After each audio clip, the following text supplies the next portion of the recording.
What's up? This is MC Lars. You're listening to Journey into Comics. You! And here we go. Ladies and gentlemen, you're listening to Journey into Comics, a podcast about comic books, video games, movies, television, and everything nerd with your hosts, Nate Phillips and Brandon Stone. You're gonna see some serious shit. Ladies and gentlemen, welcome to another episode of Journey into Comics. I'm your host, Nate. Today, as always, joined by my esteemed co-host, Brando is not here today, actually. We've actually got a pretty special episode planned for you guys today.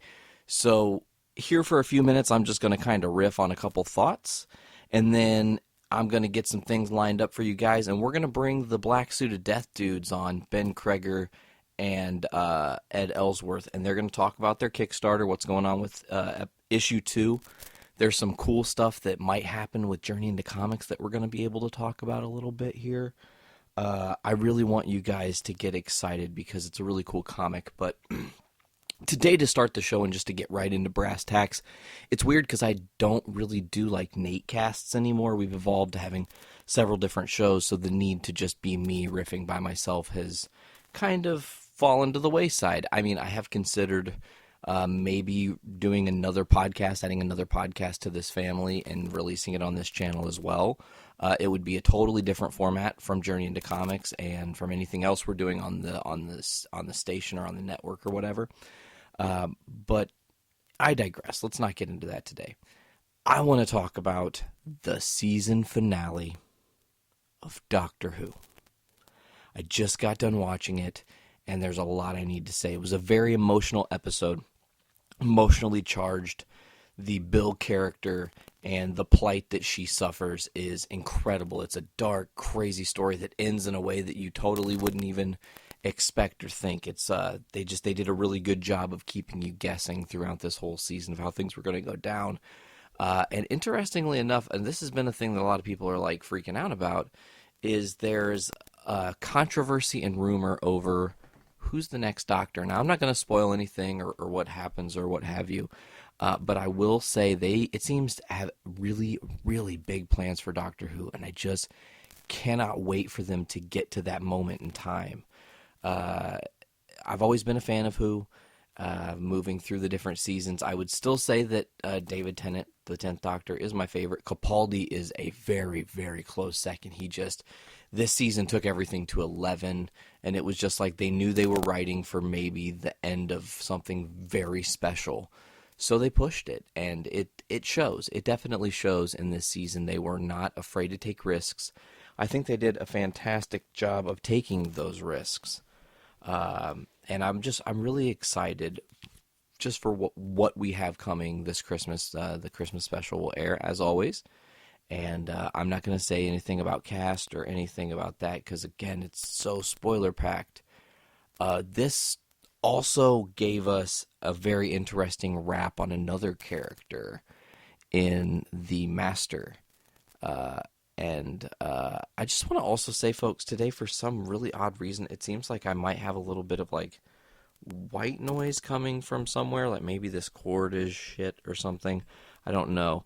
But I'm getting this weird, like, kind of quasi-staticky sound. So if you hear that, I apologize. It's, technical difficulties, as it were. Now, we scheduled this upcoming podcast a few weeks ago. Also, I just want to say, Season 10 of Doctor Who in the new era, it was like, honestly, it was like a 9.96. And I mean, you got to think Doomsday, the Army of Ghosts Doomsday two-parter from Season 2 of Doctor Who, to me is the 10. It was the perfect 10 for the 10th Doctor's first season finale, as ironic as that is. But this is so damn close. They threw everything at you. Surprises galore. Lots of little, just Easter eggs and little small, interesting, forward-thinking ideas. and they really pushed the boundaries. I really was I will say it one more time, I was very happy with this season. Now, so as I was saying, this podcast we're about to do has been scheduled for a hot minute. We've been trying to work this out. Last time there was some unintentional conflict of time, and it didn't work how we really expected it to. And that's podcasting, folks. That's one thing I've learned in 146 episodes of JIC and 20 or whatever episodes of Journey into Wrestling and Foodies and all the different guest appearances across our other network shows.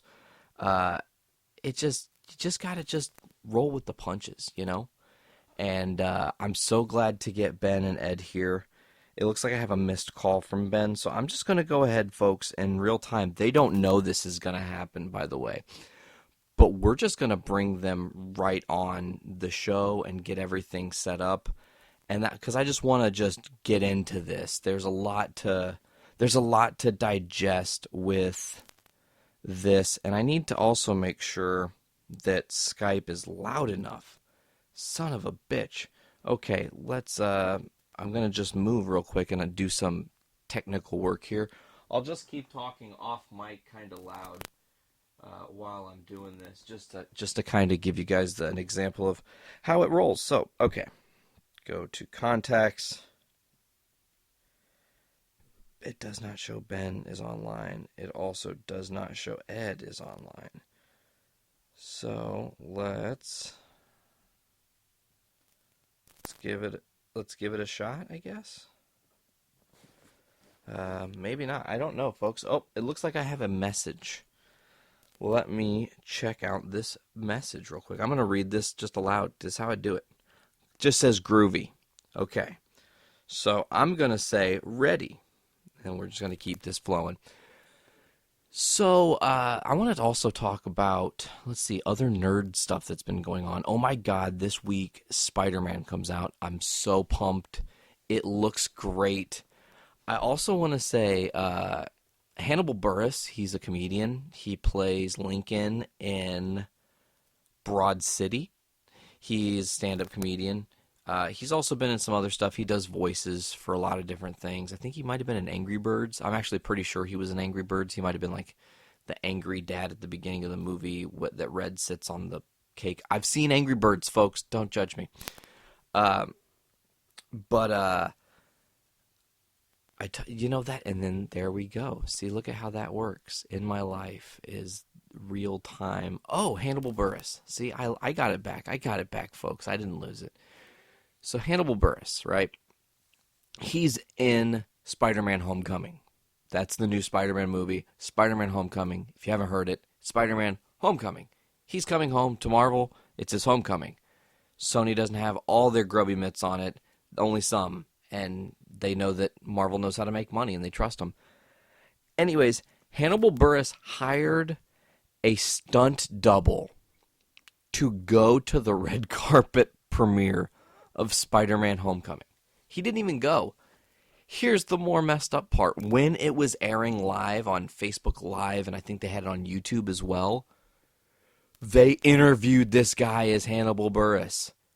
And they did, no one caught it. But then when they put it up officially as it was a live video or whatever on YouTube, that content is mysteriously gone. So you cannot see it there. I'm sure there's clips that exist on the internet. I do believe I did watch a couple clips of it. It's hilarious. I don't remember where I saw it, though. You just have to search Hannibal Buress, Spider-Man Homecoming.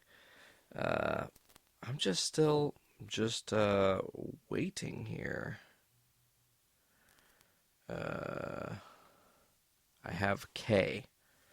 I said ready. They said K. Que pasa? So yeah, folks, this is live podcasting 101. This is us just riffing our little brains out. And I just want to say that I'm very excited for my band and the things that we're doing. I don't know if some of you have heard, but Walk Among Us is going to be performing the entirety of the Misfits classic album, Static Age, at our show, Punk Rock Indie, July 15th. That's at the Melody Inn in Indianapolis. Show starts at 10. I do believe we actually are opening the show, but don't quote me on that. We are doing all 17 tracks, and if everybody's feeling it, we do have a surprise 18th track we're going to play at the end of the show, just for fun. I cannot wait to do that. But it's really odd because January 22nd of 2017 was the day after we last played the Mel. And Rich from the Mel said, "Thanks for rocking us back into the static age." And I said, "Hey, are you suggesting the next time we play the Mel, we play Static Age?" And he said, "Hey man, I would love that, but you guys just keep doing what you're doing," okay? And that's all that was said. Fast forward, and Rich hits me up and he said, "Hey, I have a show for you in July. I'll keep you posted." He finally tells me, "Hey, July 15th, Children of October, Tiger Sex, and the Putz." Okay, that's the show. July 15th. That's it, right? I'm like, cool, groovy. So I told the band, I was like, hey, we should definitely try to do Static Age. At some point this year, it's the 20th anniversary of Static Age. That they released it in 97. It had been recorded in late 77, early 78 by Glenn and the Misfits. And it never got released. It sat on a recording board for 20 years. And then finally, the master tapes were recovered, right? They found a new track in the doorway, was still on the board. I don't think Glenn had even really remembered he wrote it, maybe. I'm not sure on that. And then they released it. Well, here's the weird thing. So they released this album on July 15th, 1997. So without plan, without making it happen, without knowing everything that all the components that were going to go into this, and the piece of information I just gave you guys last was the last piece of information I myself found out, was that album was released 20 years to the day that we're going to do this show. And I'm so pumped. It is incredible. I know. It's weird because it's hard to, in my mind, quote unquote brag about these things, but it's just so cool. Like, as a fan of music and as a fan of the Misfits and as a fan of things that are new and different, I love Apocalyptica. That's a great example here. I just want to see music that's not afraid to do something different. And it's fun to be a part of something that is doing something different and that people are kind of starting to recognize as what we do is cool and different. And it's like I've been along for this ride, and it's been really cool, you know. But hopefully here in a minute we can stop talking about me and start talking about these black suited death dudes. They if I call, I don't know how this works. I don't know how this works, folks, because there's no light for Ben that does not show he's active. So I'm just going to try to call him, and I'm probably going to cough here, so you might hear, you might hear some coughing. I don't know. Oh, well, I got another message. Let's see what this says. Oh, Ben says, I'm calling this one, Journey into Comics, -- Nate. If you guys want to ever Skype in, my info is just search for Journey into Comics -- Nate. Here, oh, I cannot take a photo because my camera broke. Journey into Comics -- Nate. Yeah. Man, it's so weird, too. Also, I just want to say this, folks, so check this out. I don't know what year this was. I'm guessing a couple years ago at this point, maybe, in 2015. We had Ben on, and he had an 11-month-old at that time. So, man, that's crazy. That kid's like almost 3. It's wild. Wild how time flies in this world. I'm going to try to call... I'm now going to try to call him.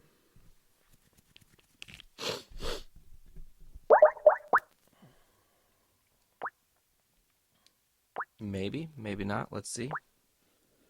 Let's see if we have liftoff. Do we have liftoff? I don't know.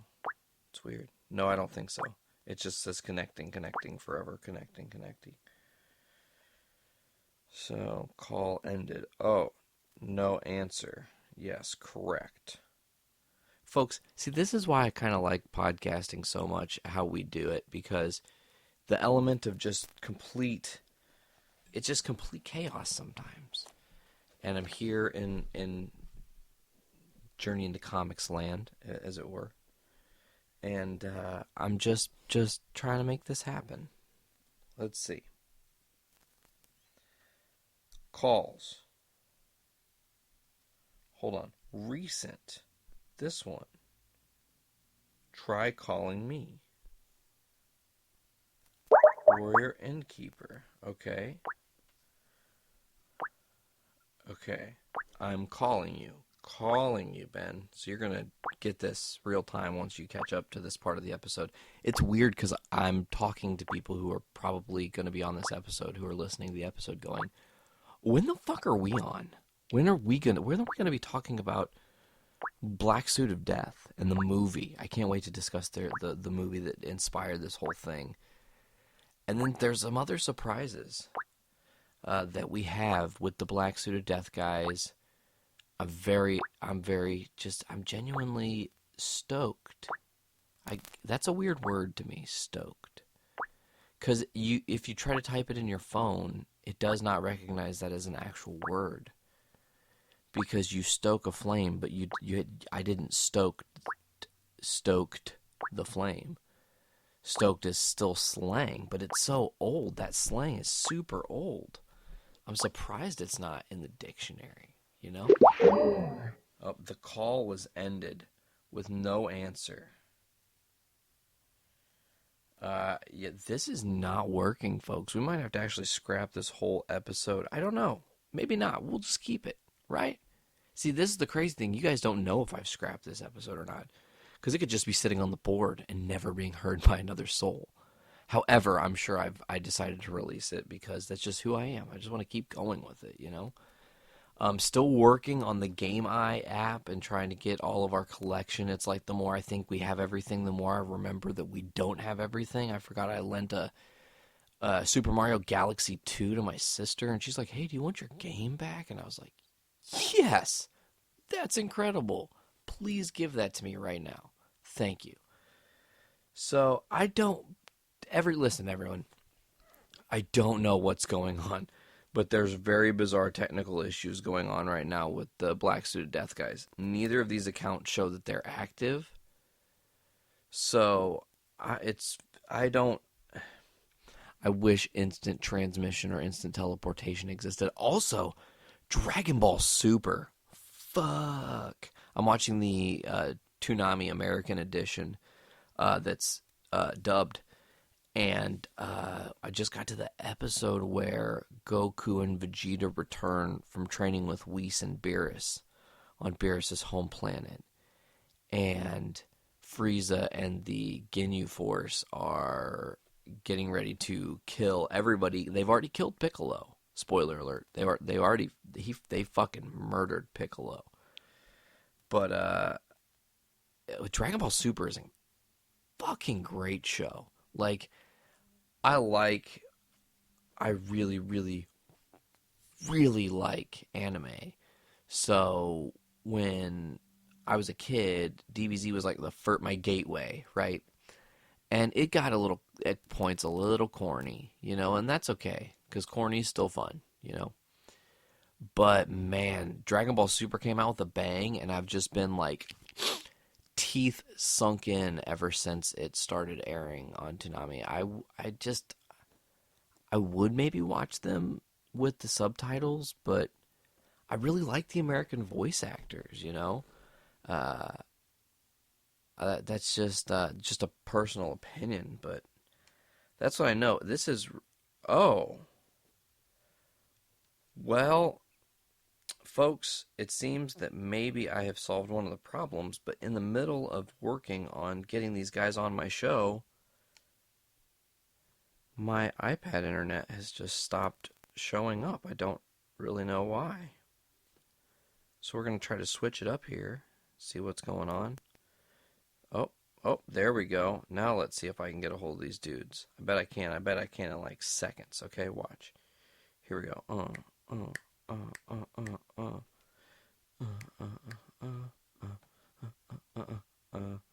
I'm humming the Dragon Ball Super theme because why not? Why not, folks? Listen, like, this world is like seriously a crazy place. Terrible things happen all the time, and I want Journey into Comics to be a fun, hilarious, weird escape where you're just like, what the fuck is this crazy dude talking about? I just want to do that. I want to also at some point say that I want to do an episode on aliens. And behind the scenes, we're getting ready to do Journey into Comics 150. It's a big deal. We've got some cool stuff planned. We've got a couple other shows that are lined up. Oh, and check it out. Ben Kreger from Black Suit of Death calling me. Let's answer it. Answered. Ben, welcome to Journey into Comics. How's it going? Oh. Hello? Ben, welcome to Journey Hello? into Comics. How's it going? It's going. Ed, how's it going? How are you doing? Doing very well this fine evening. I've been having technical difficulties that I wasn't even aware of while we were trying to make this happen, by the way. So, okay, I wasn't sure if it was my phone or what. So to dive in, I'm trying to connect with you. I keep trying to call you over and over and over again, and it's ringing without failure over and over again. And I'm like, what is going on? These guys aren't even online. It doesn't even show that they're on right now. And I looked, and my internet had died. So I had to go restart my Wi-Fi and everything. We're actually like in the middle of getting some crazy storms right now, and there's a train of my existence, folks. Sorry that you guys have to hear that loud, obnoxious train less than a half a block away from my house. But anyways, how's it going, dudes? Good. Good. I just got back from an impromptu family reunion on my wife's side, which was interesting. Whoa, that was you found out today? Well, we were planning on going over there today to visit two relatives that were supposed to be up here from Texas. And then I get there, and all of a sudden, all these aunts and uncles start showing up.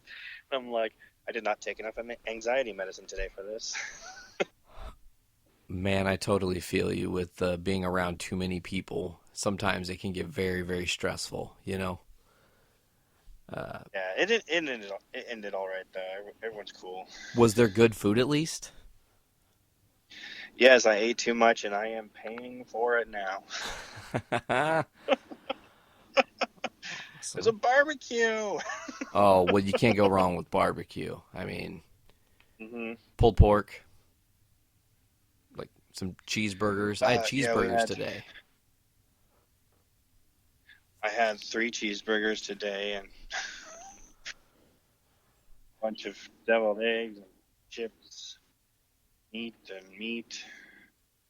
Not good. What technical difficulties again? Who has technical difficulties? I don't know. I'm hearing scratching and stuff. Oh. That might just be my chair being squeaky. I'm so sorry. I might have the world's loudest chair for podcasting. So anyways, you guys are both in here right now?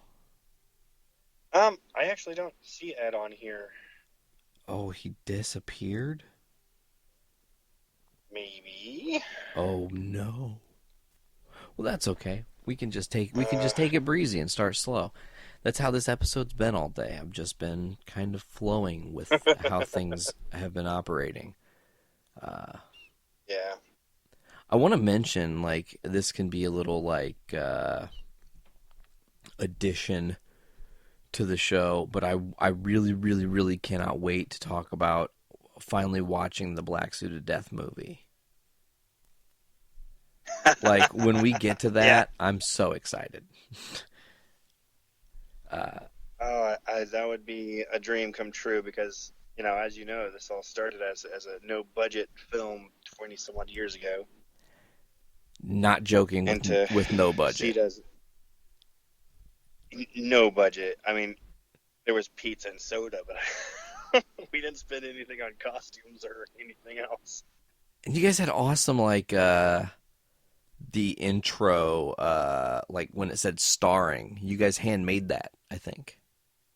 Yes, we did. And it's a beautiful piece of torture. Edward was actually holding that curtain up with his own arms straight out for I don't know how long it is. It's like almost 2-3 minutes. Yeah, I got beat right after that. We didn't film that. We should have.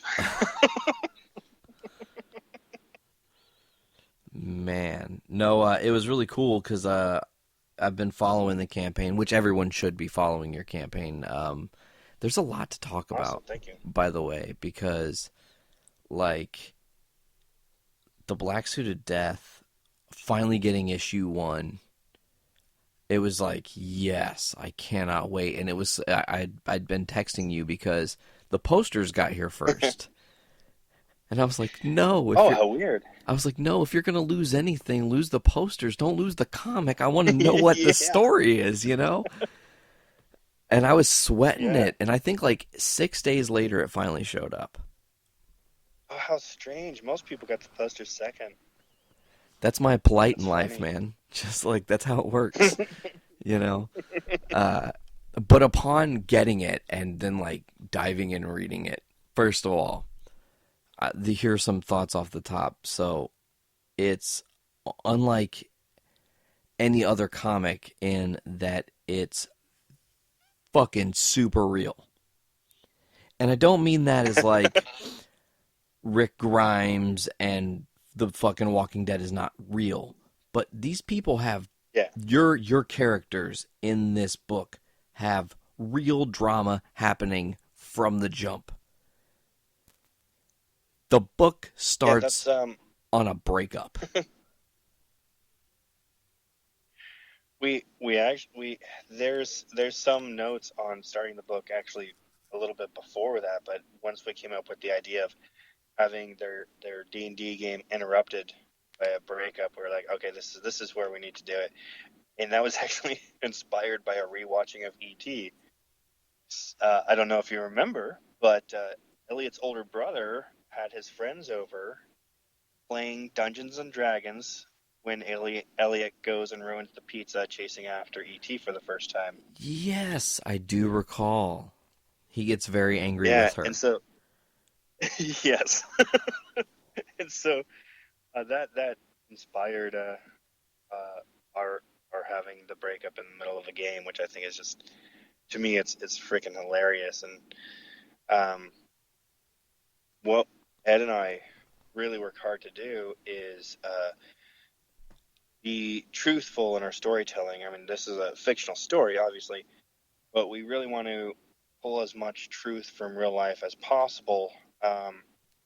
What Richard Donner said when he was filming the first Superman movie was he wanted to use, let's see if I can say this word right, verisimilitude, which is like absolute truth. Be true to the story, be true to the characters. Don't lie because the audience will know. You may be writing a piece of fiction, but there has to be truth there. And if there isn't, the audience isn't going to care. They're not going to follow you. They're not going to give a shit about the characters. So that's kind of our motto too, except we just use the word truth instead of something really hard to pronounce. I like that. You stay humble that way. It's not some convoluted word that you barely can recall, you know. And truth is very honest. It doesn't hide from what it's trying to say. I mean, it's No, not to be elegant. It's like the truest truth. and there's a couple pages in there, a couple scenes that might be a little too honest. I know Ed definitely had his reservations about some of the pieces I wrote. But I was like, this is the truth. This is what I experienced in my journey with depression and whatnot. So why not give it to our character? Yeah, and I think that So I th- so I think that your character is very everyman. Like a lot of the stuff and the way that he goes through things, like the situations are everybody, but he has this, like, I mean, very obviously dark funnel over what he's seeing, and it is so much worse for him. And ultimately, his decisions lead him to still be unsuccessful in doing anything right. And I think that there's a certain charm to yeah, that in the character, that even trying to do a thing that should be foolproof, somehow it gets fucked up. pretty much that's life though.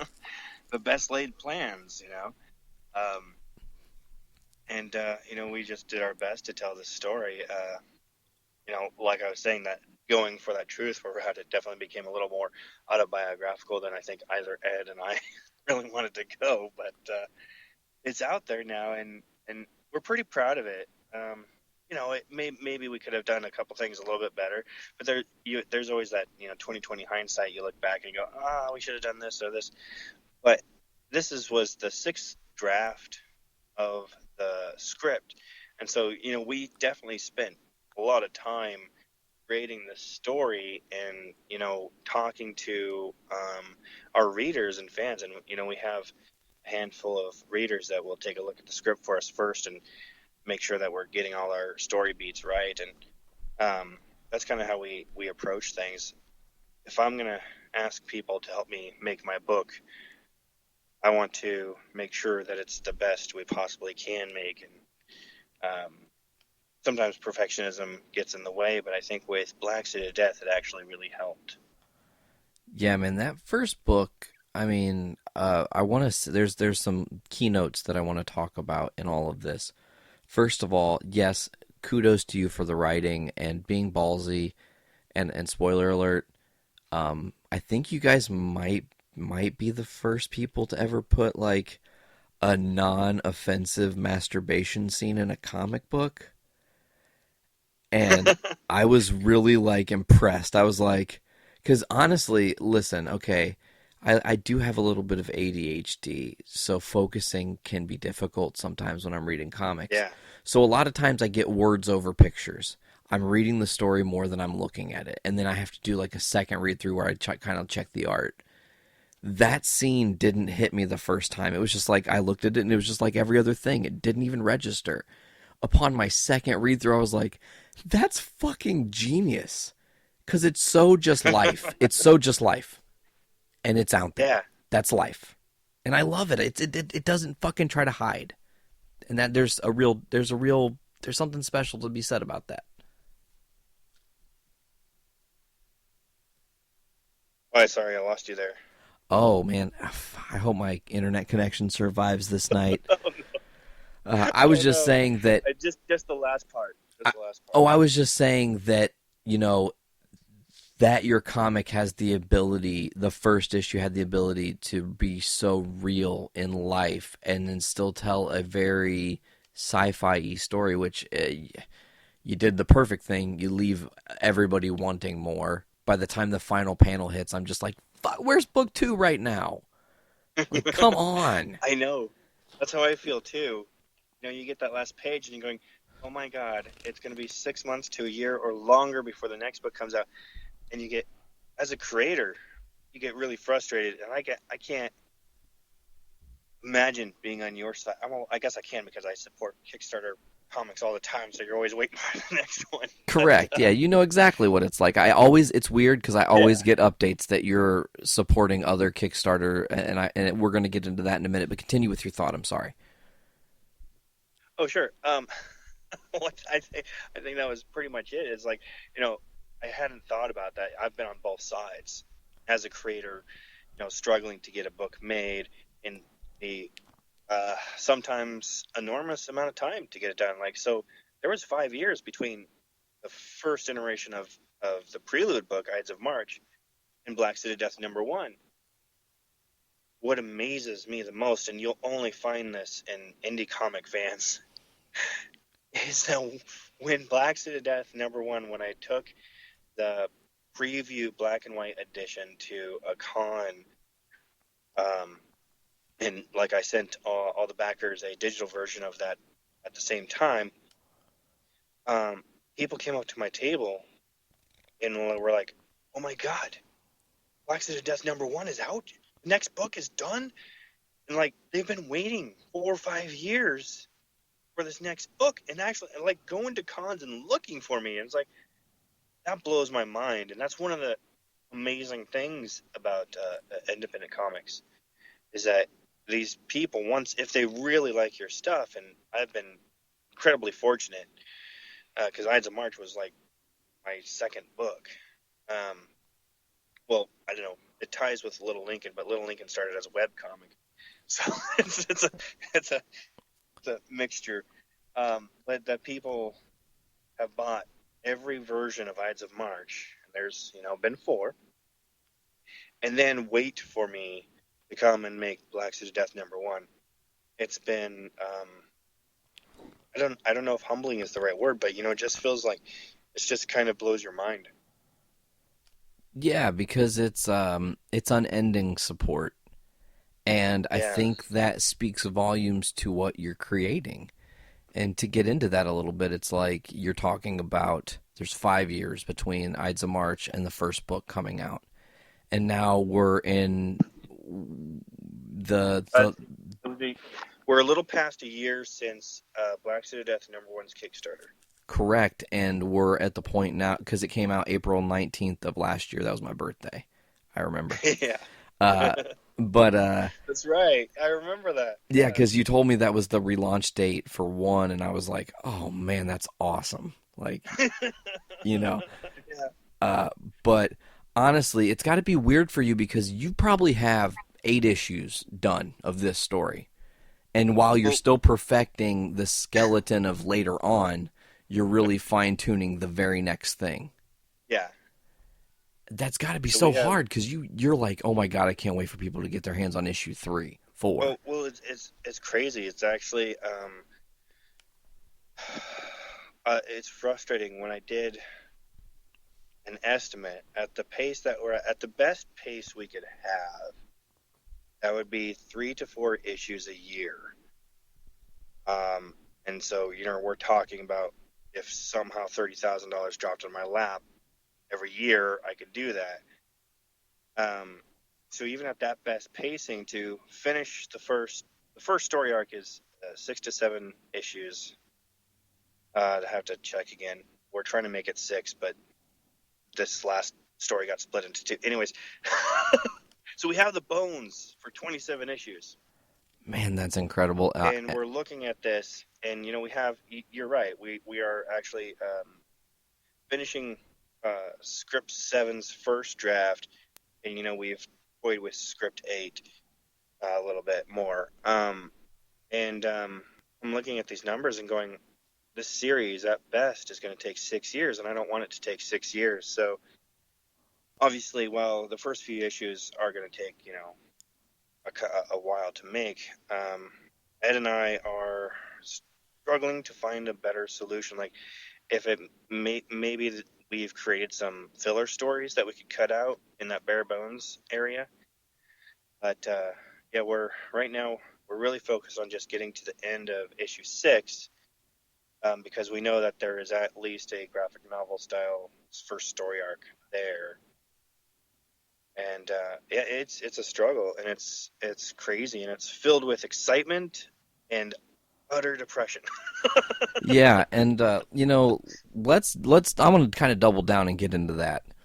There is realism in your comic with your character having suffer from PTSD and depression, and then that is very much a part of your real life. So I was going to ask, and you kind of answered it already, but I want to kind of get into the realness of this. How is it for you being a creator and putting yourself out there, and then Kickstarter's like limbo, man. I always watch it.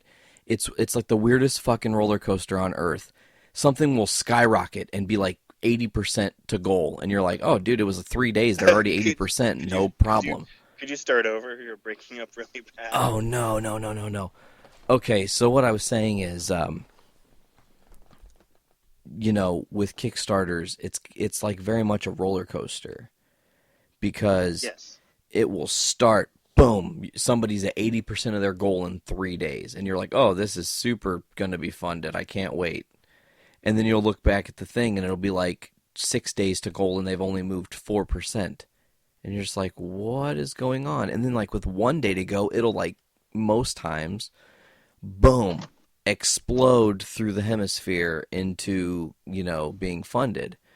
So, as a creator who puts yourself into your own comics, not really putting yourself into your comics, but that spirit of the thing. Truth of my experience is how I say it. Correct, exactly. The world through your eyes, right? How does that affect you when doing this Kickstarter, when it is something so personal to you? Yeah. I'm hesitant to actually answer that. I work really hard to put a side of myself out there in social media, my more positive side. I've very much fallen in love with the philosophy of be the change you want in the world, or be share your positivity. And so I avoid as much as I can the negative side. Like, I do talk about depression, suicide, and PTSD and stuff like that, and I share that part of my experience in life, mostly just to give other people hope. It's just, when I read someone's story like that, it's like, oh, well, they went through crap. I'm going through crap. They did it. Maybe I can do it too, kind of thing. And so when you're running a Kickstarter, if we're going to be honest here, it's well, yeah, you said roller coaster, but it's like one of those awful, scary roller coasters where every now and then you hear about someone dying on it. So you'll have this like really great experience on the first part, and then all of a sudden it'll just drop, and your stomach will, go up to your brain, and you'll just feel like crap for like a week, and then all of a sudden, oh, it's fun again. And that's, I'm not the only one with that kind of experience, because I have plenty of Facebook friends and real life friends who have attempted Kickstarters or had successful ones too, and it is all a roller coaster. And what we talk about to each other is what's called the Kickstarter lull, and that is what you mentioned. So, like, at the beginning on this one, we got to I think it was 54% in the first 3 days, and then we were at 60% at the beginning of the next week. And then for the last week, we've sat at 60%, 61, 62, no, 61 again, because there's also, people get really excited about a project and they pledge before they check to see if their bank account can cover it at the end of the campaign. And so drop pledges aren't uncommon. And, you do your best not to take it personal, because as a Kickstarter backer, there have been times where I overestimated how much I would have free to put towards Kickstarter. And yes, I have dropped a couple pledges. But what I've done, and what I'd really love other people to do, since we're talking about this, what I try to do is, if I find myself in that situation, I go ahead and message the people and, say, I'm really sorry. I can't make this pledge. Just, I'll keep following you, and hopefully next time I'll be in a better position to do it. And most people seem pretty appreciative of that message. But you don't always get that, and they drop a pledge, and I like to assume the best of people, just thinking, well, they just miscalculated. But there's always this paranoia that happens at the same time in the back of your head, because you're doing these updates. And for this Kickstarter, first time I started doing Kickstarter live videos, so I'm talking live, in the back of my head, I'm always going, oh my God, did I say something offensive on accident? Or did I say something stupid? Or did they watch the, because we put our old home movies on our backer only update. So there's always that part of me, did they watch the movie before they checked out the comic? Because if they did, then I can totally understand why they dropped their pledge. Because they're so bad. Uh, but overall, Kickstarter, while, Ed and I do have to battle some of the depression, and yeah, some of it is, I'll say triggered by maybe the lull. Now, we of course we do our best to be logical people, so we go, well, every Kickstarter has a lull. It'll pick up again soon. And since we hit 60% right off the bat, and really close, within the first 5 or 6 days, statistically, we shouldn't fail. That being said, we do have a pretty large number for an incomplete book. We're asking for $5,500 to cover the expense of the art. While we've dumped about $2,000 or more into the preview pages and everything, and people know that there's an issue 1, and that we do have an okay record for developing books and whatnot. There's still that fear that, well, we still need $2,000, and we got, at this point, 9 days to do that. So you always worry about it, and then the depression, that lovely shadow beast that lives within you, is telling you you're gonna fail. And so, you fight it as best you can, but every now and again, you'll have those days that are just a little bit hard. But that's why we make these comics. For me, creating comics is therapy. A newspaper reporter wrote about me a few years ago, and he titled the article "Comic Therapy," and so I've adopted that as, this is my therapy. This is what keeps me going, is writing and creating something. And for me, my art form is comic books. That's a really long answer, I guess, but No, man, that's it's very well said, and you kind of took it where I was going to naturally ask you anyways, and answered the question before I had to ask it. So you're very articulate with that side of it, because I was going to ask, is doing comic books, and even though there's this side of it where it's stressful, is it still therapeutic? And then you obviously answered that with a yes.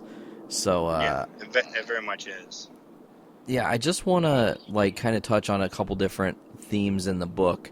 I really appreciate you guys had some Easter eggs. There was a poster on the wall, which I had notes, Just a few. and I had notes, and someone took my paper. It's not in my room anymore, so that's cool. Lovely. I had notes, but I know that you guys. One of the things that I know Brandon pointed out to me, he's like, "Dude, did you see that?" And I was like, "What?" Because Brandon couldn't afford the Kickstarter when you guys did 1. And hopefully he's going to try to pull it together for 2. We'll see what happens. But I lent him issue 1 over holiday when we had seen each other, and then he gave it back to me the next time we saw each other.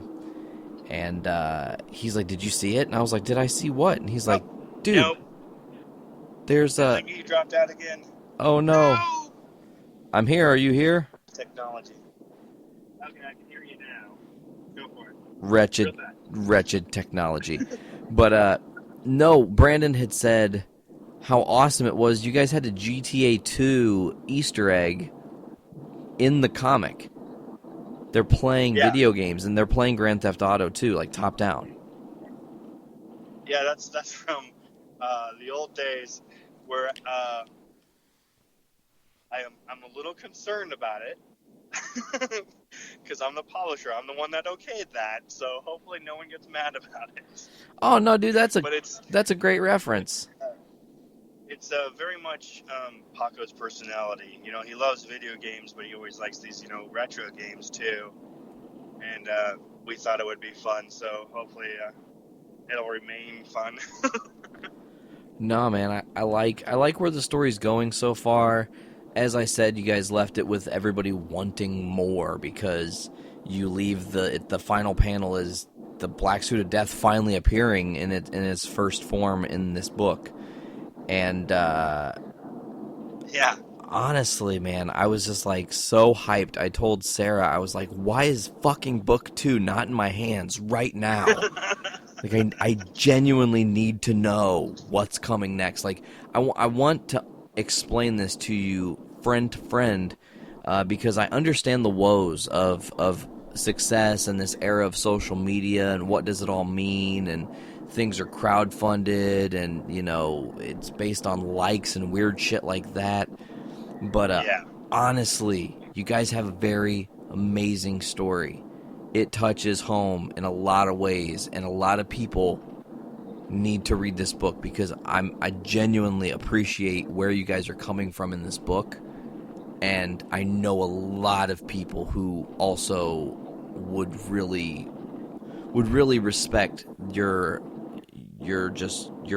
earnest nature in this story, while creating something that's totally badass too. That's something that's hard to find, man. It's genuine, and then it's fucking insane, and you want to watch people get their heads ripped off.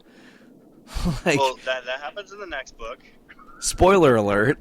Well, if you go on the Kickstarter, it's a spoiler, but one of the cool things that we were talked into doing for issue 2 was a cameo reward where a backer could have their likeness drawn into the comic and decapitated by the Black Suit of Death. And wow, people latched onto that so fast. It's like it was a little worrisome. Be in my comic and get decapitated. Yeah. Yeah, hopefully we're not a plot to a terrible horror movie where then, like, all the people that were on those panels starts being decapitated one by fucking one. Then we got issues, you know. But no, I love that. I love that concept. And in my head, like, I don't know what you guys have planned, but when I read that reward, the first thing I thought to myself was, oh my god, if they did like a 2-page splash page of just nothing but deaths, how incredible. Just like all these deaths. Black Suit of Death, just like, you're dead, you're dead. Nuh-uh, that's not what you're doing. Don't say that. I guess I'm just a good guesser. I don't know what that means. That's weird. Yeah, well, originally, like, I think it was the first or second draft, I had this idea that I was going to do a reverse Death as Superman. So if you remember way back in the 90s, when Superman was killed, the story was, 6 issues or something like that, and each issue had less and less panels until the final issue, the final slugfest between Doomsday and Superman, was just one splash page after another. And so I was going to do this in reverse and just put it all in one book. So it was going to start out with a splash page, and then it was going to be 2 panels, then 4, then 8, then 16, and then 28 or something. And it was just going to be just a major massacre. The problem with that is, while it would be fun to, see all that drawn out and go, oh, we finally made a horror book. There was no story there. There was absolutely no story. And thank God, better heads cleared. I can't even remember that one. Well, we redid that and created a new draft that actually we were really, really proud of it. And it's like draft 3 was it's so we canceled that out. We fixed the massacre scene, and we went back and told a story like we did in the first one, which I think is really important to get that character driven side of the book right. And so we said, no, we're not going to do this, and we did a third draft, and all we've done to that one is just tweaked it a little bit, so we never felt we needed a fourth draft, which is really exciting because, maybe we're becoming better writers. I don't know. We'll find out when people read it.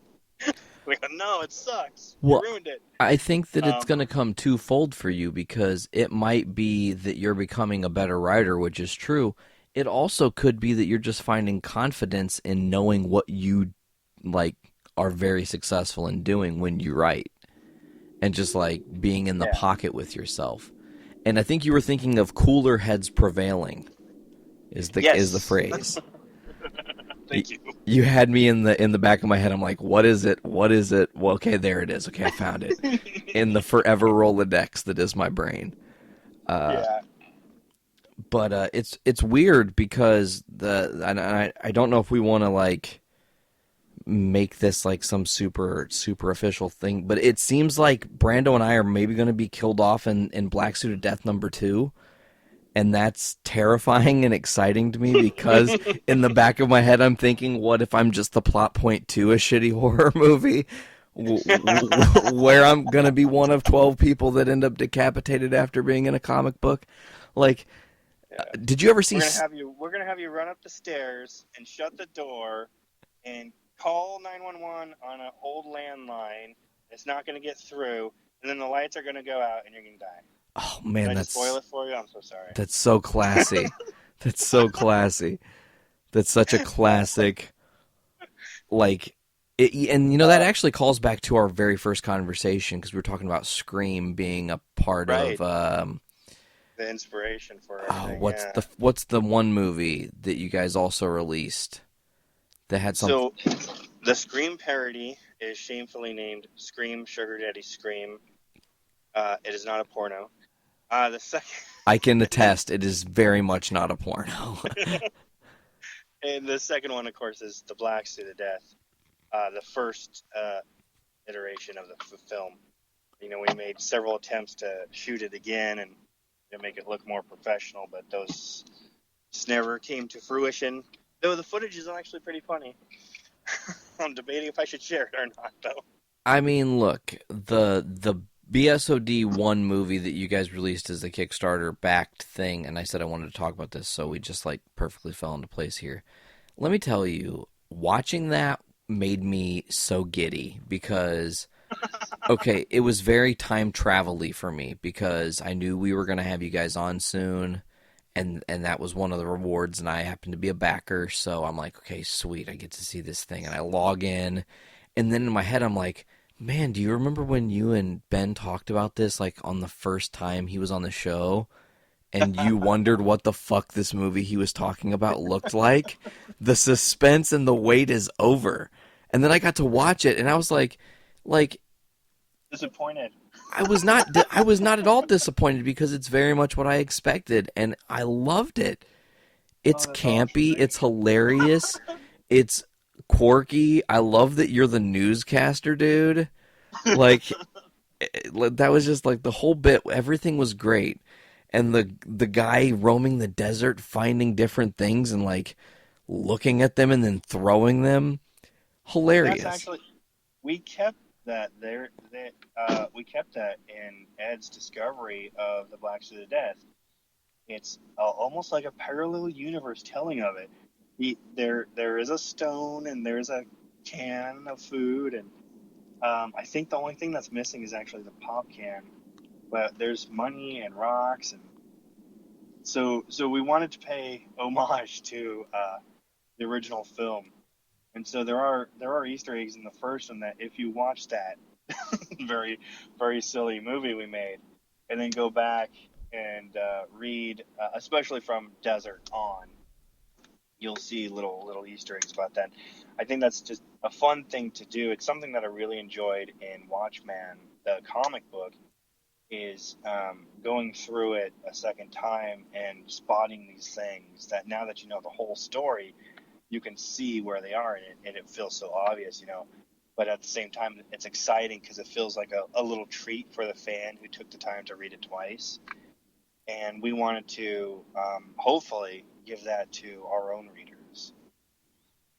Yeah, man. I think you guys are just...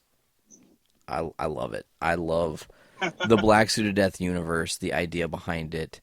I actually went back and listened to both podcasts we've had you on prior to this one, before doing this one, because I wanted to try to make sure I didn't do like the same kind of show over and over and over again. I'm very particular about that. Like, oh, well, I was a little worried about it myself. Like, what do you think about your new book? Blah blah. You know, like I don't want to be bland, and I want to be very, you know, just like in the zone.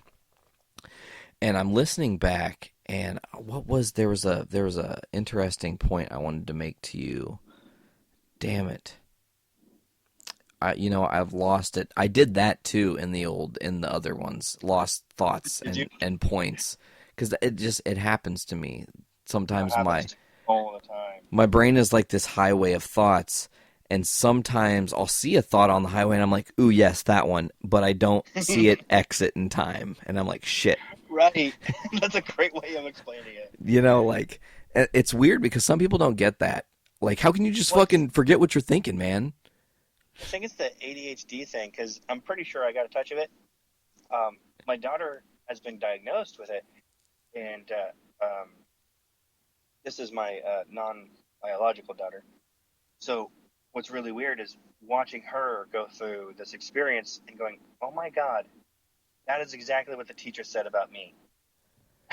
And Yeah. I'm like, wow, so yeah, her and I get along really well. She's getting into comics now too, and so it's not.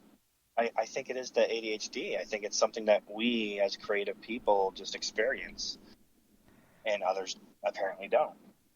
Man, and that's when we were growing up, having ADHD is like a death sentence to a kid, because at that point in time you were getting Adderall or you were getting Ritalin, and the long-term effects they've shown that negatively, like what the negative effects of those pills are to your body and how it psychologically like destroys you is awful. And I'm so grateful. Terrible. So grateful. I was diagnosed ADHD, and my dad literally looked at the doctor and said, take those pills and fucking shove them, because he'll never take those. Sorry. That's awesome. He's just a normal little boy who's happy. Yeah, and that's true. That is actually true. Is that, they've labeled it now so they can, give us drugs for it now. But it's actually so common that it's not drugs the kids need. It's more playtime.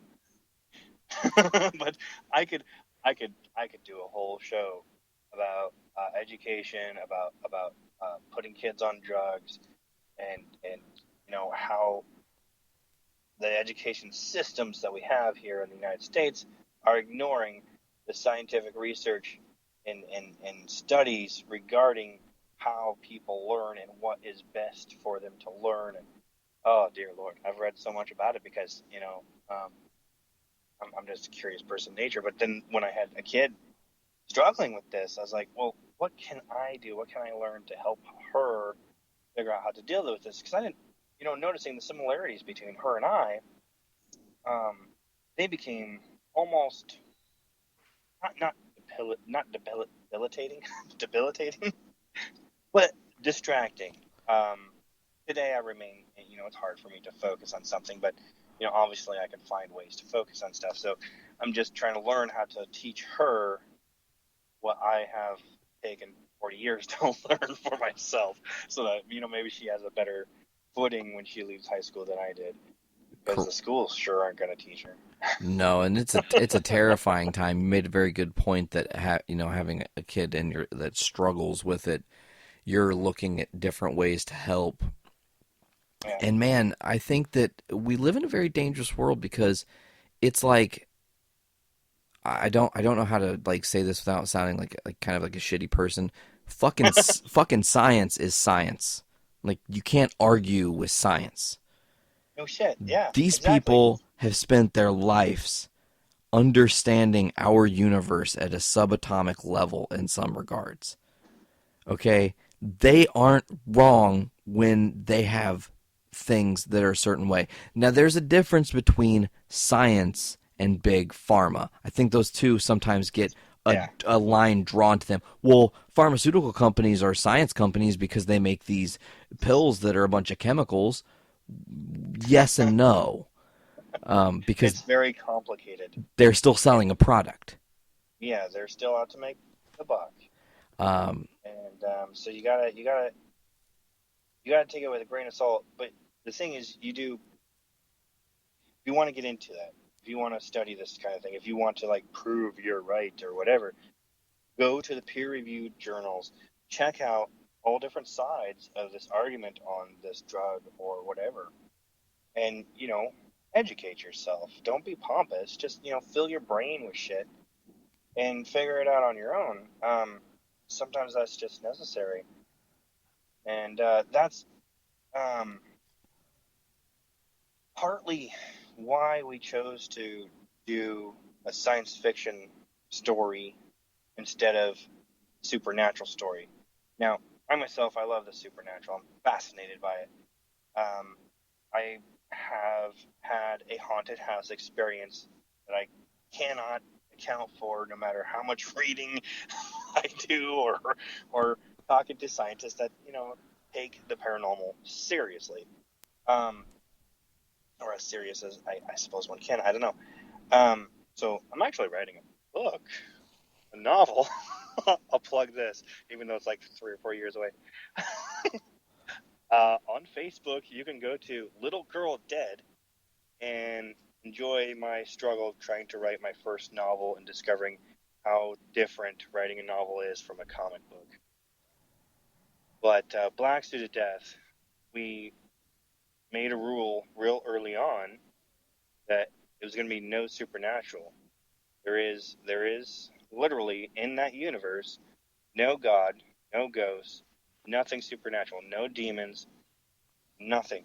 No, not even a possibility of it. So like everyone that believes there are ghosts and stuff like that, it's it can be totally explained. And for the weird shit that happens, it's alien tech.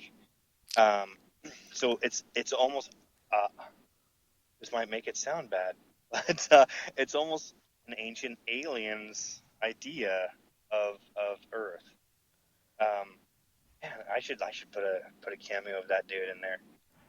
Okay, Aliens. I agree. And then he gets decapitated. That'd be fucking classic. Yes. Okay. Actually, we really could. Yeah, you wouldn't get in very trouble for it reasonable. because it's Yeah. it's relative likeness in a comic book. But a couple things. First of all, I think Journey into Comics needs to have a new slogan, which is "Fill your brain with shit." Because you said that, and I was just like, "That's awesome!" Like, yes, please come here and learn and fill your brain with shit. Good shit. Good shit. Yeah, I agree.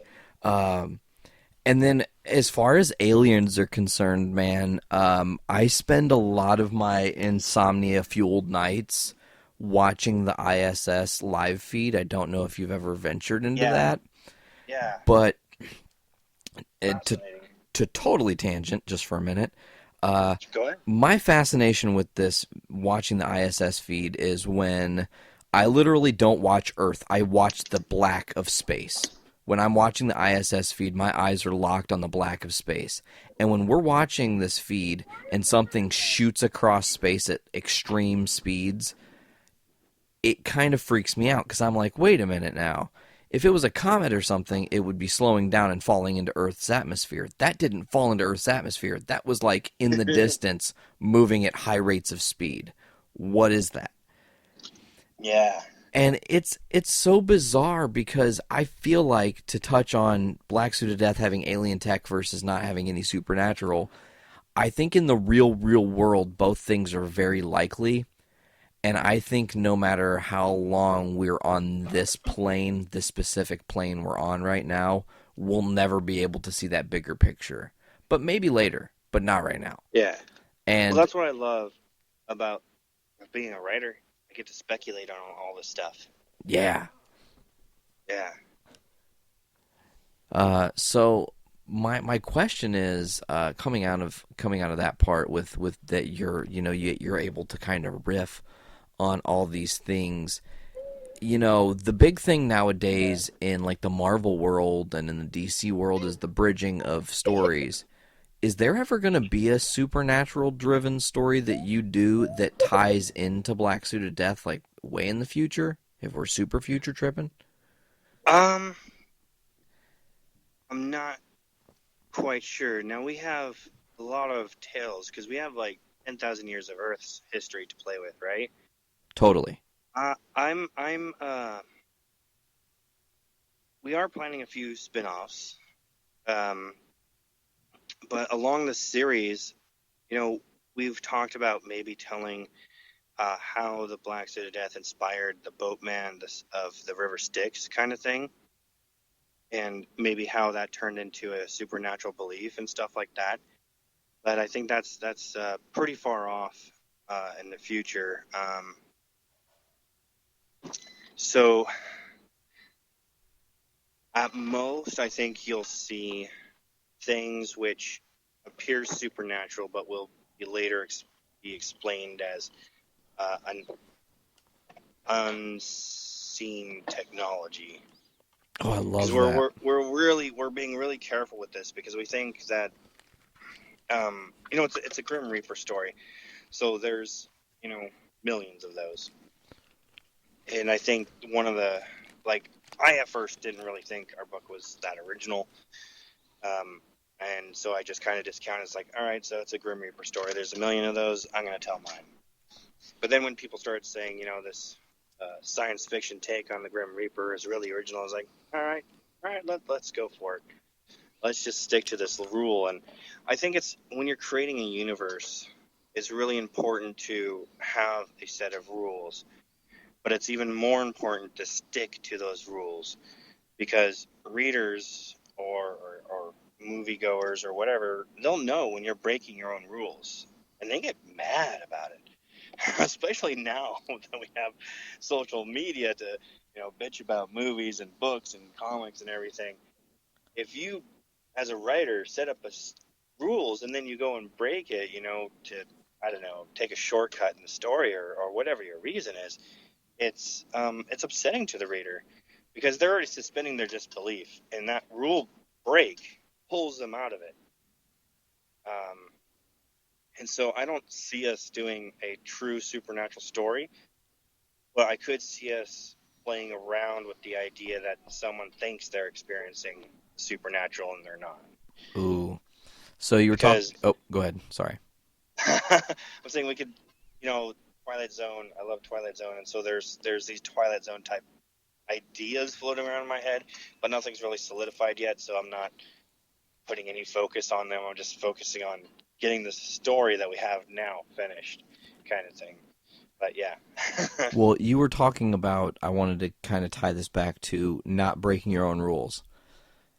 Sure. Now, I just want to say that I personally feel a special connection to your book because, you came on our podcast when we were still a young, strapping buck podcast, and we hadn't even done 100 episodes yet and whatnot.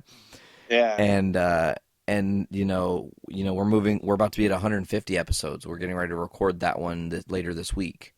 So, awesome. Congratulations. Thank you. But part of that journey was you guys, so I have this special connection. So I, as a fan of Black Suit of Death, and then also as kind of this strange entity that you met in the stratosphere of the world because of reasons, whatever the reasons are.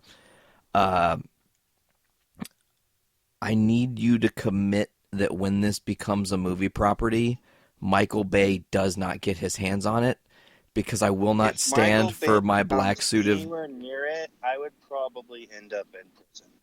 I'm just saying, I can't take it if the Black Suit of Death sounds like a fucking Transformer. I won't be able to do it. I will die. We have, like I said, I speculate a lot, and so I speculate, well, what if, this was optioned? Would I take an option from a low-budget company who will likely not make the movie, but, cut me a nice check? There's a story of Will Eisner always optioning the Spirit and saying, if people stop buying the option, I don't know how I'm going to make a living. And, so there's that idea in my head. It's like, well, would I allow someone to buy the option to make a movie, even though they're maybe not who I'd want them to be, as far as someone who would take it seriously and put the right amount of money into a film. I do know that I would want a contract as close to J.K. Rowling's as I could possibly get. I know that's really unrealistic because, Black Suit of Death at this point isn't a best-selling international phenomenon. So, but I would definitely push to keep as much control of the IP as possible. And yeah, there's a short list of directors that I would actually. I mean, this might sound crazy, but yeah, I would put Michael Bay in the contract as not allowed to come near the property. That's awesome. It's not because he doesn't make good movies. He does on occasion make a really fun action flick. But what he's done with the Transformers property is, well, it's disrespectful. Correct. And Same thing with you Turtles. know, yeah, I haven't even watched those, and I know he's not directing them. But after Transformers, is like if Michael Bay touches it, I feel as a geek, as a comic creator, I just don't want to give him any more of my money. I mean, even if he's only seeing like a penny of the box office sell or whatever it is, I don't want to give him any more money. And so I haven't watched Turtles, and it showed up on Hulu, and my kids go, "Oh, Turtles movie." It's like, let me show you the real Turtles movie, and I find the original. Yes. Which, by the way, was an independent film, Correct. which I had no idea. It was like, how did I not know that was an independent film? Well, they had Jim Henson, so who would have guessed? You know, talking but about yeah, talking I'm about very protective of it. yeah, well, you should be protective of it. It's something that's And Ed is psychotically protective of it, which is probably good, because if any one of us is going to sell out, it's going to be me. at least you're honest, I guess. But you know, talking about the possibility of a director with a movie, which is like this whole like way down the road possibility thing. Yeah. I think Kevin Smith would be a fine choice for this story. I think he could tell it really well. You know. You know what convinces me of that? His movie Red State. Oh man, that movie was fucked That up.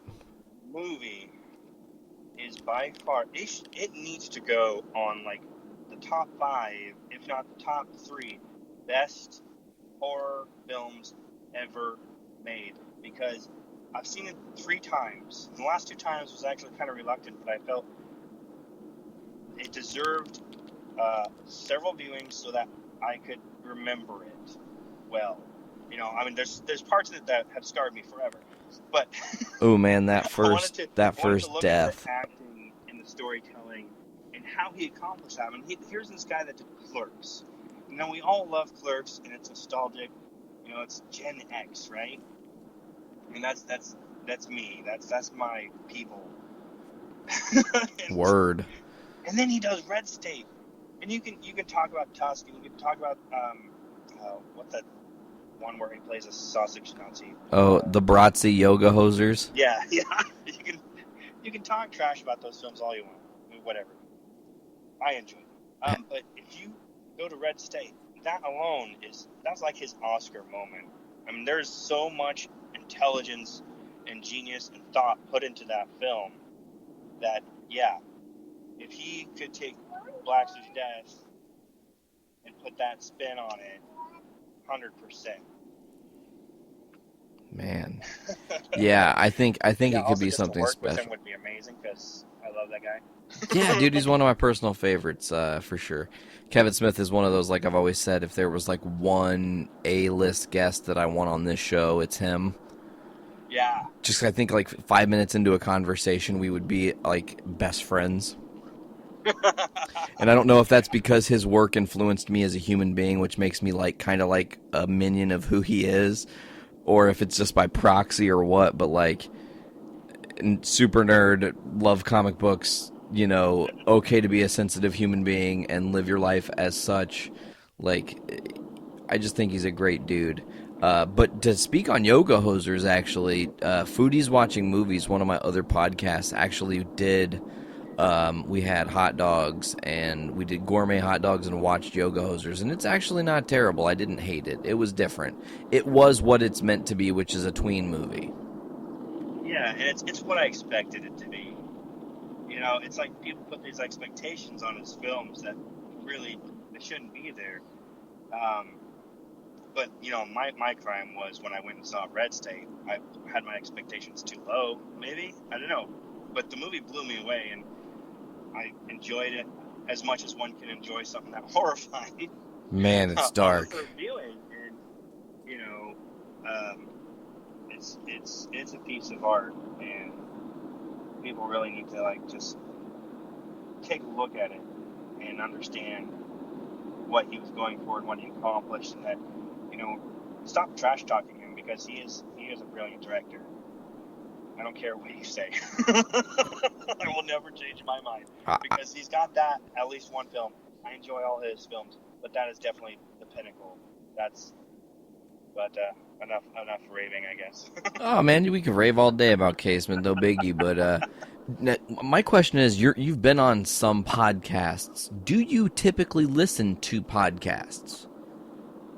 I'm more and more lately, but not as much as someone in my industry probably should.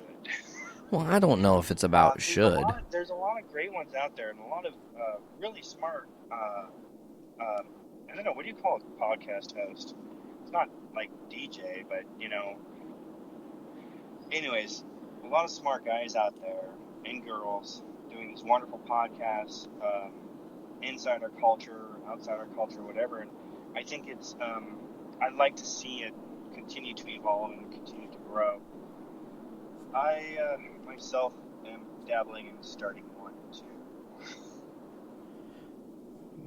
You know, man, I love podcasts, and I think that it's imperative for, in a world that we live in now where you can just be super ultra connected all the time, blah blah blah, that you can have your own voice, and that if you choose to podcast and just like keep it real with your people, that you can just like let the podcasting be therapy as well for different purposes. Oh, I agree. You know, when I first started doing Journey into Comics, I was a nervous wreck all the time. I mean, the first couple shows, if you go back, they're only 26 minutes long exactly, because I had a thing, like I want it to be exact every time. It has to be 00, 26 minutes and no seconds, or 54 minutes and no seconds. It was some weird OCD thing I had where it was just like I thought that was important. And then, like, it helped me to focus on not being nervous talking, and then I just kind of opened up to talking, and then now it's just like, I don't care what the podcast length is and whatever, because it's just a place where I get to go and let out whatever I need to let out for that week. And it's cool, man. I love listening to Joe Rogan's podcast. I talk about it on here all the time. If you have not listened to Joe Rogan, go pick some episodes. I strongly suggest that the Megan Phelps Roper. Yet, but everyone keeps suggesting a show to me, so I'm probably gonna have to just sit down and listen to it. Yeah, you can watch them on. You can watch them on YouTube, or you can have them on your phone with whatever phone service you have that has podcasting. Yeah. Like Google Play Music has podcasts, or iTunes has iTunes podcasting, just podcast or whatever it's called. But yeah, I strongly suggest Joe Rogan. I like Kevin Smith's podcast. Joe Rogan and Kevin Smith did a podcast together. That was awesome. Did they? Oh, yeah, it was I listen to Fat Man on Batman on occasion. Yeah, see, Fat Man on Batman's one of my favorites, for sure. The old school format, when it wasn't Journey into Comics, when it was actually Fat Man on Batman before they took our format, they... like when Kevin Smith had Mark Hamill on, or Kevin Conroy, and they were Paul Dini or Dan DiDio, like those guys who were a part of the animated series, and like talking about them and like getting the behind the scenes scoops on those people, those are fantastic interviews that like really dive in, man. And I think that's one thing that is really draws me, is someone who can keep any person interesting, no matter how uninteresting they might actually be. And Joe Rogan does a fantastic job doing that, because he'll bring some guest on. I'm like, who the fuck is this? I don't care about you. And like 20 seconds in, I'm like, oh, this guy's captivating. Whoa, I'd never heard of this person before. How did I not know about this person? But no, I was going to say, though, you've done several podcasts now, right? Because like you've been on our show a couple times. I think you went on. Did you go on Mind Fudge or anything like that? No, not yet. So I'm friends with those guys, I haven't. I went on their previous show. Comical? Comical. Yeah. Comical. I was on Comical a couple times. Yeah. And but no, I haven't been on Mind Plunge yet. But I liked a couple episodes I've listened to, and I think last week they post they do it live, and so on Facebook you can watch them podcasting live. And so last week I joined in on that, except I caught the replay. But yeah, so I've done a few of these. What's kind of funny is you were saying how nervous you were when you first started podcasting as a host. So when I first started podcasting, you were one of the first shows I was on. And I was like really, really nervous. I didn't know what to say. I didn't really have what they call an elevator speech for my comics really down pat yet. And over the past couple of years of running these Kickstarters and promoting the comics and doing more podcasts and more interviews, I've discovered I have an interview persona, which is kind of trippy. Now that I'm aware of it, it's not quite as strong. But there were moments where someone would ask me a question, and all of a sudden my personality would change, and I'd become this like really confident, happy-go-lucky type guy, and I knew my answers because I had them, memorized already and stuff like that. You were like, yes, I can nail these questions on the test. Yeah. So podcasting, it's interesting, and it's interesting the effect that it has had on me personally, and not just the books I'm promoting or something, Yeah, man. It's a cool medium, and if ever you decide to venture into being a podcaster and making your own show, like, by all means, let me know, and I'll help you in any way I can, because I love podcasting, and I want everybody who has a voice, who, has something to say that matters in this world, please podcast. We need you now more than ever, like, for real. Yeah, I think that's very true. It's overall just a terrifying world we live in. But luckily, we have cool things to escape, like Black Suited Death. Now, you talked about your rewards for the last time, and it was like some digital stuff and prints and whatnot. This time, you've talked a little bit about getting killed in the book, and you had like early access to that. I think that sold out like in minutes. Yeah, so we had 18 possible cameos available, and for our early bird, our first 3 days, we were giving or making those available for only $54, and they sold out, I think, within 30 hours. Damn. And by the second day, we opened up the tier that we weren't expecting to open up till like Friday or something. So this started on Tuesday or Wednesday. And so we opened it up at $72 because that was going to be the regular price. And by the next Monday or whatever, those were all sold out. Back to drop pledges. This one guy, I don't know his reason, and I'm not going to guess at it, but he canceled his $72 cameo and brought it down to, I think he got $24 reward or something. So I'm guessing it's one of those situations that I find myself in, is like, I want the big thing, but then I discover I can't afford the big thing. Which is a shame that, he couldn't do the cameo, but we have one open now. So if anyone's listening wants a cameo. Yeah, so you luckily just had, like, one spot has opened up now, and it's ripe for the taking. So hopefully by the time this podcast gets out tomorrow, hopefully we will still have that. Well, actually, no, I hope it is gone. Sorry, tough luck. I want it to be gone before we're done talking, like, in a perfect world, by tomorrow you guys will be fully funded. I know we have till the 12th of July to go, which is next Tuesday. Is that right? Well, yeah, because it's Kickstarter time. It's supposed to be Wednesday, but I think I got to check the calendar because Kickstarter runs on, the national dateline, I believe. Okay. So I kind of lose track of what day the Kickstarter is on, as opposed to what day I believe it should be on. So, like, it says, well, you have 9 days left. And I'm going, well, no, we have 10 days here on the Pacific coast of the United States. But yeah. So it's supposed to end on Wednesday at noon.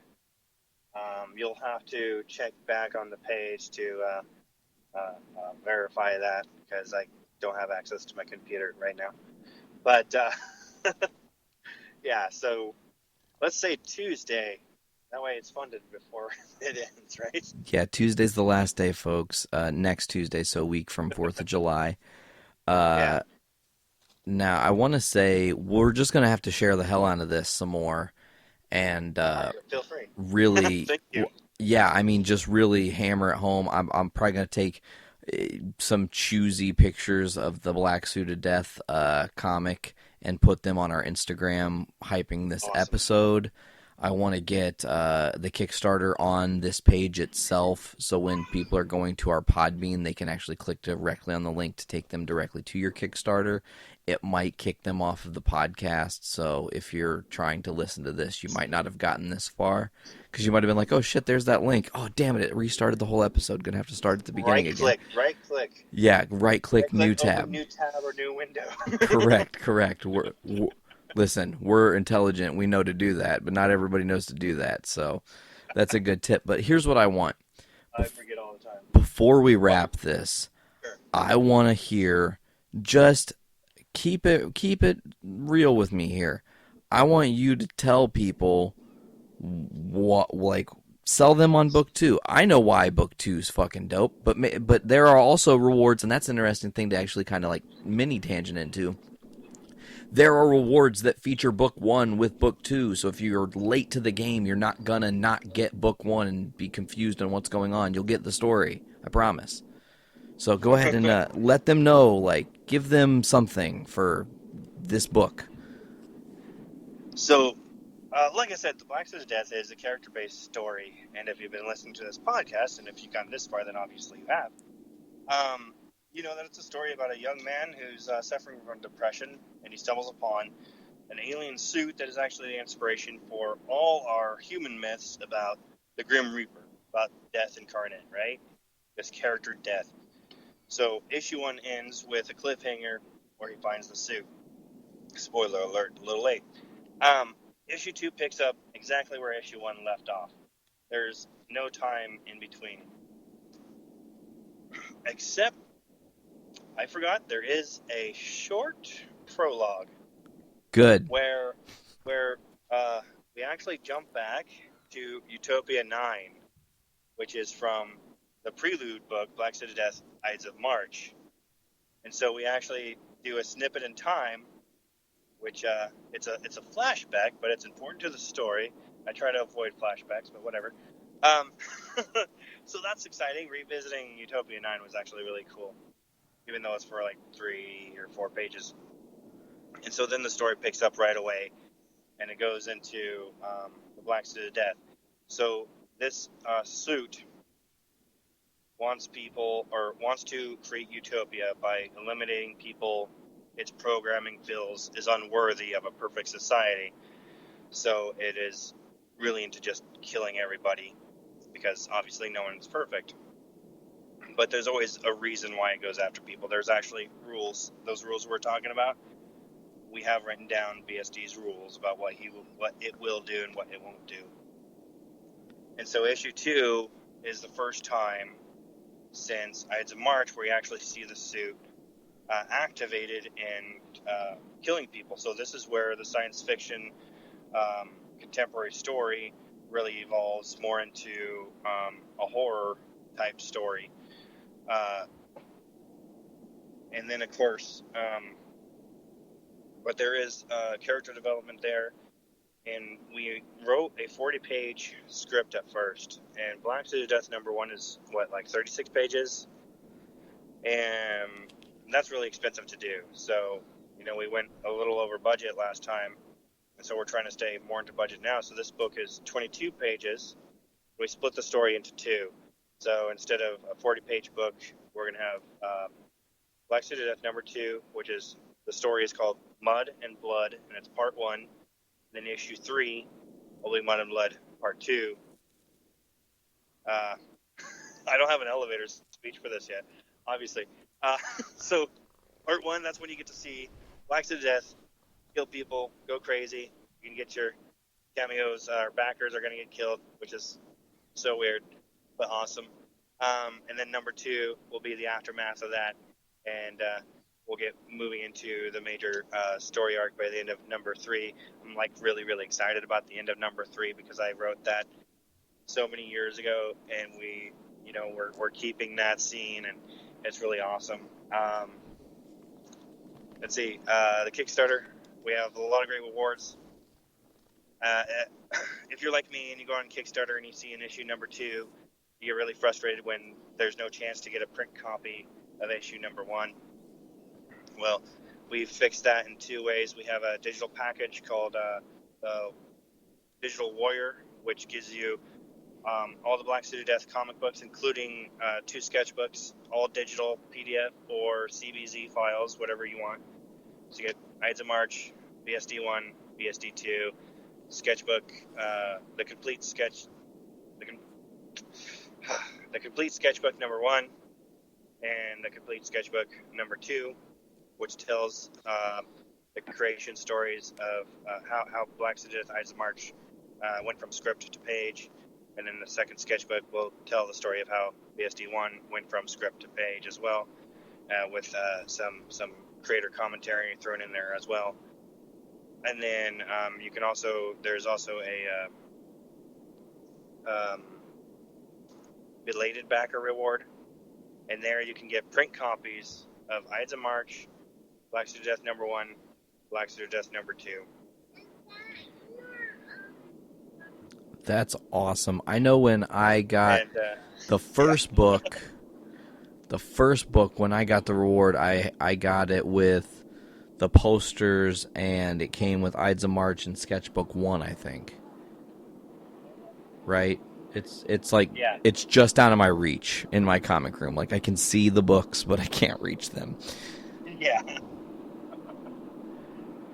And we're doing our best to speed things along this time.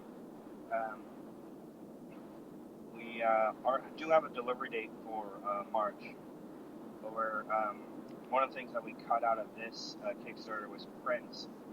I discovered that they are just too expensive to ship, and it's actually really hard for me to charge the international backers that extra $10 for shipping. I would prefer just to cover it with the basic cost, but it's not possible at this time. And so one of the things that happened with Black City Death's number 1 Kickstarter, and one of the reasons some of the rewards were a little later than I wanted them to be, was we ran out of money because shipping. The print actually doubled the shipping costs, and I've shipped the rest out of my own pocket. I have a friend also helped, which was really awesome and generous of him. And so we're avoiding that problem by not doing full-size prints. Though I would like to offer 11 by 8 prints or something like that, something that I could put in the comic book envelope. Oh, 8.5 by 11s, yeah. Yeah. So Ed and I have discussed this, and then of course, Dexter, he's drawing all this amazing stuff that we haven't showed you yet, but he's just like doing all these random sketches, and he says, "Hey, look what I'm drawing today." I was like, "Oh, it's Black City Death. Aren't you supposed to be working on a different comic?" But it's really, really cool and awfully generous of him. So we've been talking about it, and we just haven't made any decisions on if we're going to do that or not. If we do, it would be a stretch goal. So, hopefully by after the 4th, we'll hit goal, and so we'll have a week to try and do some stretch goals too. Man, I'm excited. Yeah, I am too. I'm also getting help from a friend of mine who runs a eBay business, selling video games and all sorts of geek paraphernalia on eBay. He goes, I didn't know you were struggling. Why didn't you just come ask me about shipping and I can help you? And and so he's kind of demanded to help this time, which is really awesome and nice. I got the greatest friends, man. Yeah, dude. And just as a note to people out there, those tube mailers that you guys have to mail the posters in are like fucking $2 for one. Yeah. So if you have 50 orders, you just blew $100 extra bucks. That's, I mean, and when you're literally penny pinching for the Kickstarter because every penny is going towards exactly what you need it to go towards, like you can't have that. So kudos to you for like pulling through and like just you got it done. You guys got it out. Book 1 is awesome. It's maybe I mean like just to keep it super real, I'm not just trying to like puff you up here, but it's one of my top 2 favorite indie comics that I've ever read. For sure. Yeah, absolutely. Because like I just connect to the story. I love the sci-fi element of it. I love where you're going. You left it at a an awesome cliffhanger, which I really appreciate. I'm a huge fan of The Walking Dead. So when you guys did your cliffhanger, and it is nothing like anything The Walking Dead has ever done, obviously, but it's just in the spirit of a cliffhanger actually fucking meaning something for once. I was just like, yes, do this. This is why indie comics is being successful, because people like you who are grinding and having to fucking listen. I know, I totally understand this, because from the perspective of me being in a band, I have to share shit about my band all the fucking time, and I'm always like, God, I'm annoying people. But I believe in my stuff enough that I'm just like, I don't give a fuck if I'm annoying you. This is all I got, you know? Like, I have nothing else to give this world but my music. Right. So you goddamn better believe I'm going to put it out there as best I can. And I think that I need to commend you, because you guys, you're never annoying when you post your stuff. You don't beg for money. That's one thing that is so hard for me when I see certain Kickstarters, people who are just like, oh man, I just really wish we could, I'm so bummed that we haven't hit this yet, and they don't have like a positive spin on the fact that they have people interested in their stuff at all.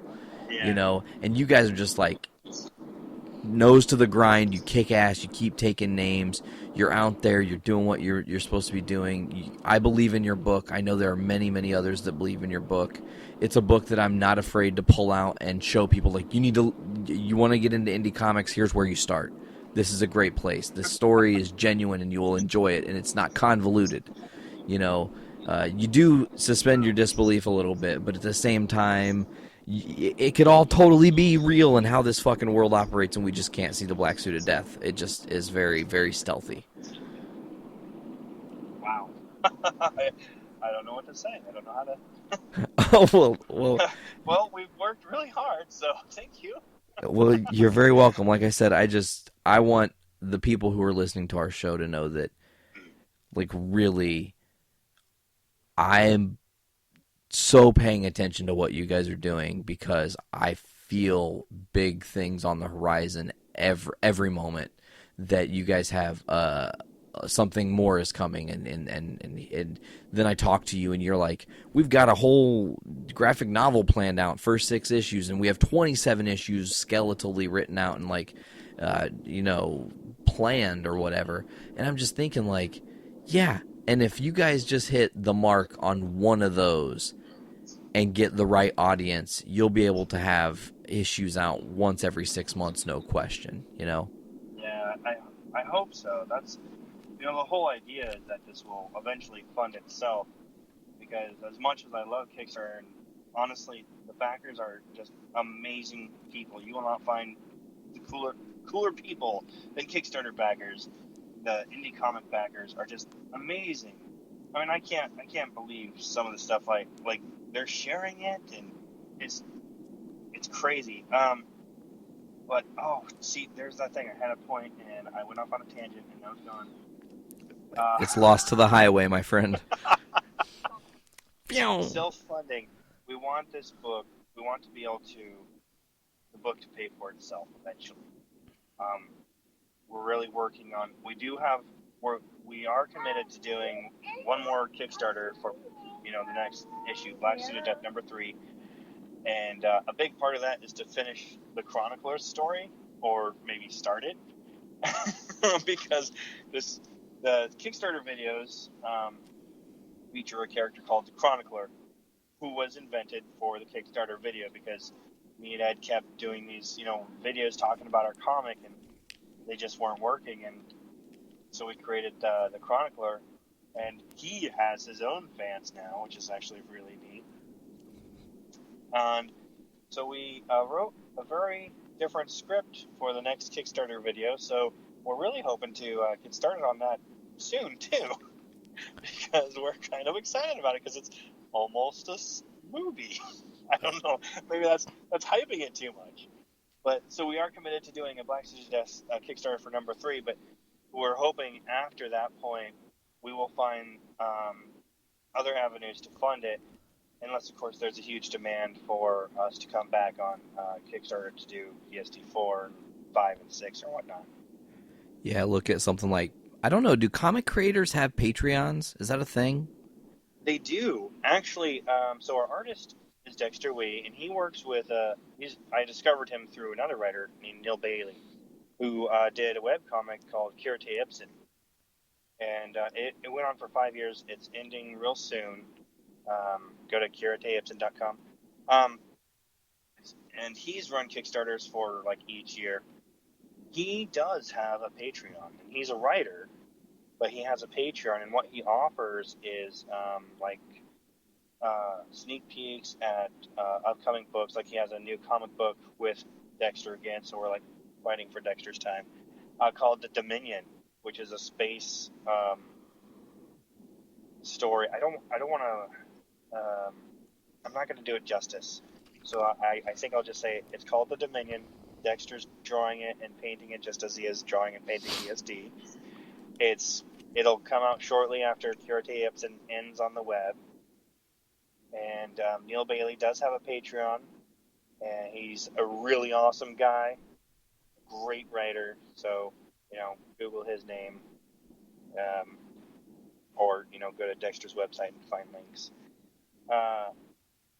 Yeah, long way to say yes. Yes, comic writers do have Patreons. I don't. Yet. Yet. I love it. I was going to say, well, you better, because, yeah, I think that'd be a cool route to go, an alternate avenue stream for you guys. You could do things like teasing future scripts, or, allowing certain patrons to actually give a little bit of input or insight into the inner workings of your books, or, hey, flush out an idea. We'll start the book, and then we're going to have a weird scene happen, and we want you to tell us what that scene is for $5,000 a month, something crazy. I had to say it because, that's like, when I first, really got into learning about Kickstarter, and I read about the guy who funded a dinosaur expedition because he believed there were real dinosaurs. And in like 6 hours, and yeah, I swear to God, and in like 6 hours, he was fully funded $45,000 to go hunt for dinosaurs he believed were still real that exist. Oh my God. Yeah, now that's like, I want to say like early Kickstarter. I'm gonna go hunt for dinosaurs. Give me money. I mean, when Kickstarter first started, man, people were making money for all kinds of ridiculous things. I remember that one guy wanted to like buy a bag of chips or something, and he made like $50,000. Yeah. That's insane. Yeah. I did read the craziest one that I've read, and I don't know if it was Indiegogo or Kickstarter, but someone was raising funds to build. I'm gonna say it wrong. Here, that big city in Lord of the Rings, the big white city. Ow! I'm trying to. I can say it in my head. I don't think. Tirith? Or minus Tirith? I don't know. I don't know. It's Aragorn City. They were going to build it in England, and they actually. I don't know if they raised the $2 billion or whatever they were thinking they would need, but I do know that people did invest in it, and I thought that was pretty wonderful. That is pretty weird and wonderful. I was gonna say something about another Kickstarter thing, and I can't recall. But it is getting on here. I just realized we're about the hour and a half mark. So, Oh, goodness. Ben, is there anything else you would like to add to our episode other than to tell people to fund this awesome Kickstarter, get Black Suited Death issue 2 in your Kickstarter? Is there anything else you'd like to add? I do have something to add. Sure. So Ed Grimes, the protagonist in the Black Suit of Death, battles depression and PTSD, not unlike his creators. And what we want to put out there in the world, besides, a fun comic book, is simply the message that you are worthy of the life you were given. If you're struggling, seek help. There's a lot of great professional helplines. If you don't know what they are, you can either Google suicide prevention or go to the Black Suit of Death Facebook page. Go to the photos. We have an album dedicated to resources and outreaches for suicide intervention and prevention. And this is really important to me, as myself have dealt with suicidal tendencies, suicidal attempts, and I have been lucky to be able to find resources to pull myself out of that. And what I really want to leave you all with is that my comic therapy was creating something. So I've made my company logo or slogan, "Embrace your independence, create." And I want to suggest that if you are feeling like crap, go out and create something. I mean, if it's an apple pie, awesome. That's an art form. If it's a comic book, awesome. That's an art form. If it's going for a walk, that's creating something too. That's creating a good feeling in your body. You're experiencing the world. So you are worthy, and I want you all to remember that. And for those of you who think this book sounds cool, you can go to Kickstarter, search Black Suit of Death, or simply type in fund.blacksuitofdeath.com into your browser, and you'll find our Kickstarter. That's it. Thank you, everybody. Man, very well said, Ben.